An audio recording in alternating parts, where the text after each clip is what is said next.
Hello everyone. Today we are going to discuss about the chapter thermodynamics in that the topic as Gibbs-Helmholtz equation. So already in our previous classes we had studied about this equation where we got the equation as G is equal to H minus Ts, right? And here the G is called as Gibbs energy function and H stands for the enthalpy, T stands for temperature, S stands for entropy. So this equation is called as Gibbs-Helmholtz equation. Now, the same equation we have to consider for the initial state and for the final state. For the initial, generally we'll use the number as 1 and for the final state we'll use the number as 2. Therefore, in the initial state, you have the equation as G1 is equal to H1 minus Ts1, just number as here equation number 1. And for the final state, just write G2 is equal to H2 minus Ts2 as equation number 2. Now next, you just need to substitute equation number 2 you need to just subtract equation number 2 in equation number from equation number 1.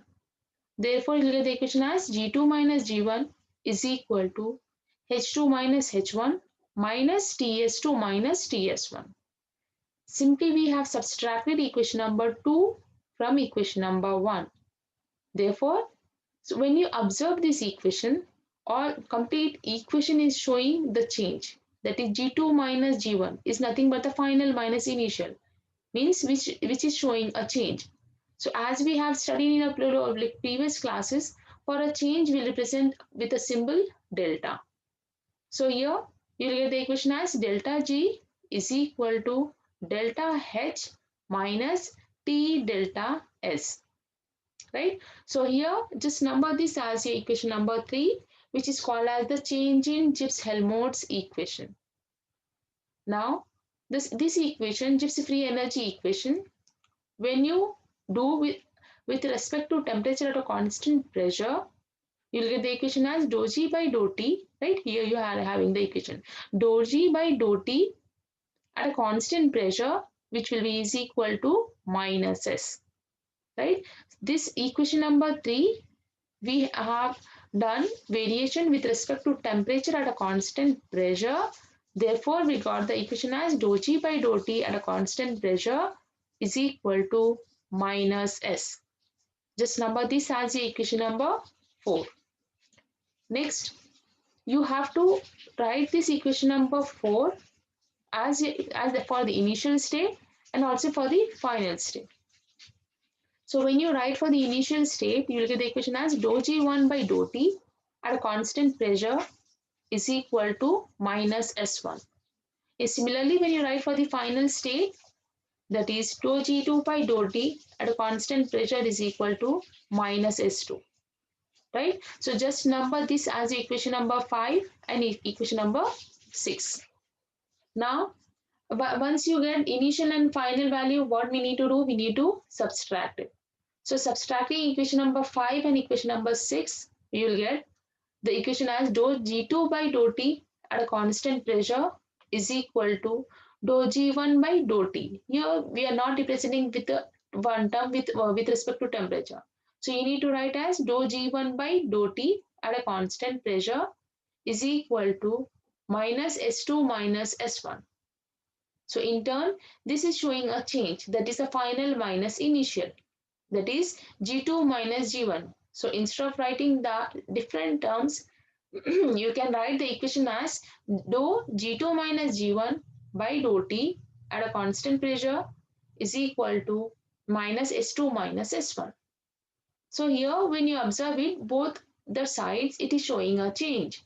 So therefore you can write the equation as dou delta G by dou T at a constant pressure is equal to minus delta S, right? So just number this as the equation number 7. Now, once you get this equation number 7 for the delta S value, you need to substitute in equation number 3. Remember what was the equation number 3? That was delta G is equal to delta H minus T delta S, right? That was our equation number 3, which we had seen just now in the previous slide. So what we are doing here, we are substituting equation number 7, that is delta S value in equation number 3. So on substitution, you'll get the equation as delta G is equal to delta H plus T. Instead of delta S, its value is dou delta G by dou T at a constant pressure. So once you do the substitution, just number this as the equation number 8. So this equation number 8 is also called as Gibbs-Helmholtz equation, right? This is very important. This equation is called as Gibbs-Helmholtz equation. Now, based on this equation, mostly they'll ask some problems in the exams. So what is the Gibbs-Helmholtz equation? That is delta G is equal to delta H plus T dou delta G by dou T at a constant pressure. Now, once you get equation number 8, you need to divide by T square. So when you divide this equation, this is not T2, this is T square, right? So when you divide this delta G by T square is equal to delta H by T square plus 1 by T is to dou delta G by dou T at a constant pressure. So the same equation number 8 we have divided with T square. So once you observe the third term, that is T dou delta G by dou T at a constant pressure, when you divide with 1 by T here, right? 1 by, that is T by T square will be there. So here 1T and 1T will get cancelled. What will be left? That is 1 by T. So directly I have written the equation as 1 by T dou delta G by dou T at a constant pressure. Now, next step, you need to take this term aside, that is 1 by T dou delta G by dou T at a constant pressure minus this term. When you shift towards right side, it becomes minus. Therefore, we are getting minus delta G by T square is equal to, ultimately when you shift this term to this side, ultimately this comes toward and takes the left side. Therefore, getting a negative sign, that is minus delta H by T square, right? So from this equation, you are getting the final equation as dou delta G by T by dou T at a constant pressure is equal to minus delta G by T square, right? So here we got the Gibbs-Helmholtz equation, that is equation number 8 and equation number 9.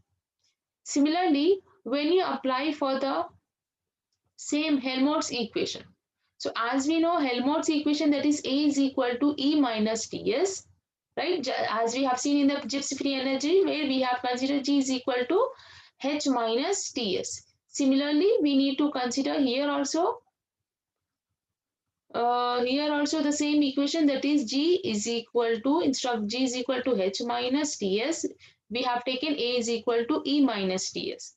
And the change in Gibbs free energy which we got was delta G is equal to delta H plus T dou delta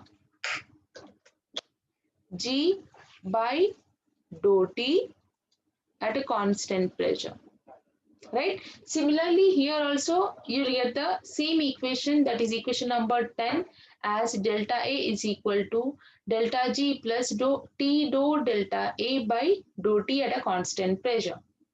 So once you correlate or once you observe it carefully, both the equation, we'll find one difference. What is that? That is, here whenever we are considering G, we have to relate with H. In the same way, whenever we are considering A, we have to relate with internal energy. Other term, that is Ts, is common in both the equation. So here we got the equation as delta G is equal to delta H. So ultimately, when you are writing for the Helmholtz equation, instead of G and H, you will get the equation as delta A is equal to delta E. And wherever G term is there, you need to replace with A term. And wherever H term is there, you need to replace with E term. Right? Therefore, this exactly like not exactly similar equation you will get it. Only the terms you need to change.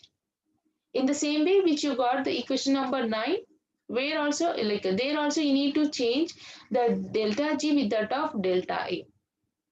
Therefore, you are getting the equation number 11 as dou delta A by T by dou T at a constant pressure is equal to minus delta E by T square. So these two equations are called as Helmholtz function equation. Again, which is very important to solve the problems. So with this, I have completed the Gibbs-Helmholtz equation. So this topic is very important in thermodynamics. So just practice all the steps and be thorough with the derivation. So I'll end the meeting now.